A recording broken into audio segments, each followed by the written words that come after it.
Hi, welcome to another episode of 6 Cents Out of a Nickel. If you're new to this channel, please introduce yourself in the comments below and tell me what you may like about this video or how you think I might be able to improve. I'm here to serve you. Thanks. Hi, welcome back. You might notice that there's a blanket on the back of the chair, and that's in response to a few comments that I got regarding the chair itself.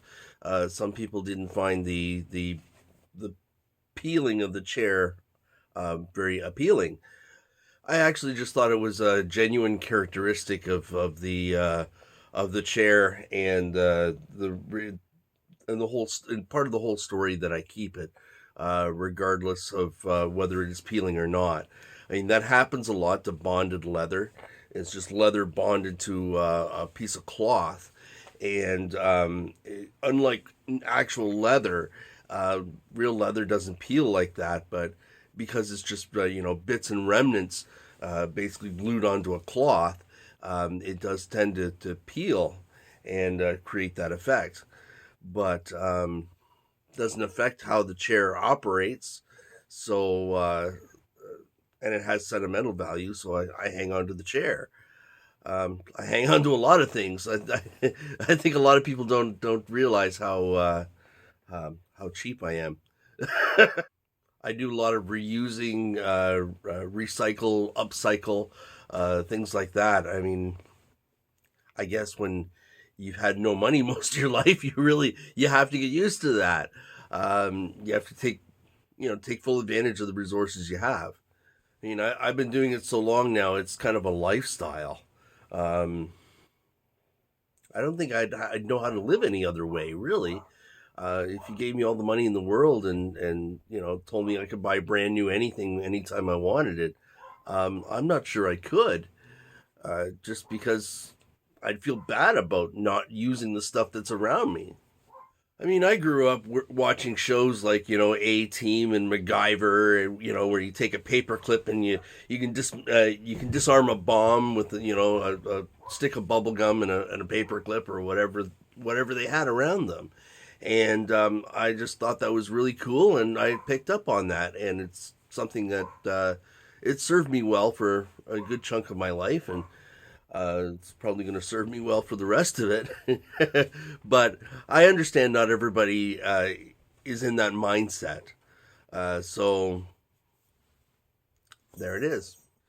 And I don't think it's a bad thing. I mean, I think I can credit that quality to the reason why the current inflationary pressure and the economic downturns um, don't really affect me as much as it affects other people. Part of this using what I have around me means I can kind of think on the fly.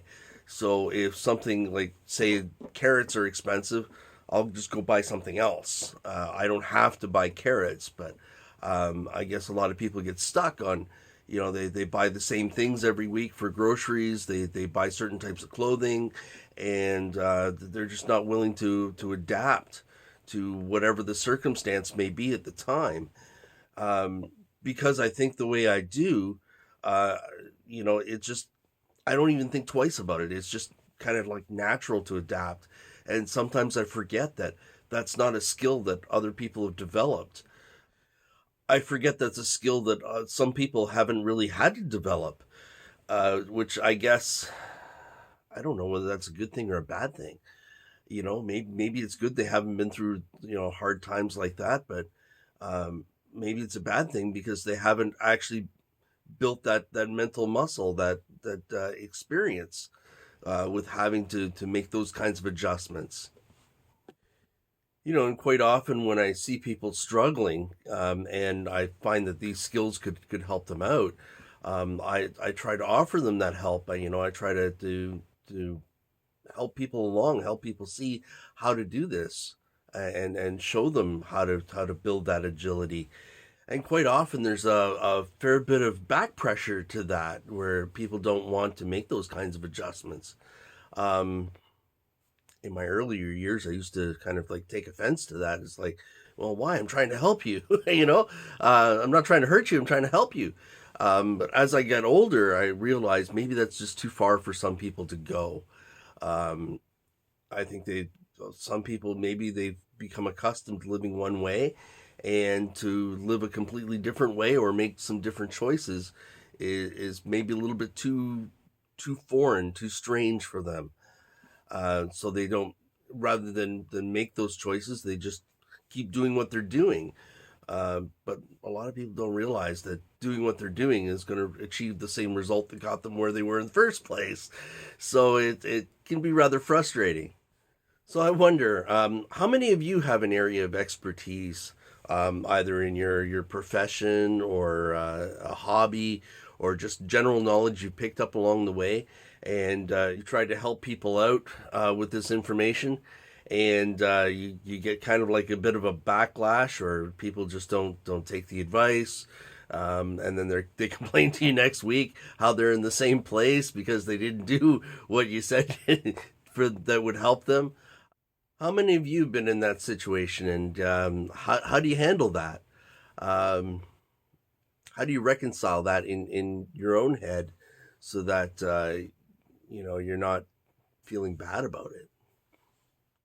Because honestly, I feel bad when I'm giving like genuine advice that would actually benefit them, and they just don't take it, and I feel like I failed to communicate it somehow. Like I failed to make it appealing enough for them to follow that advice. You know, how do you navigate that? Let me know in the comments below. That's all I have for today. Thanks for watching, and I will see you next time.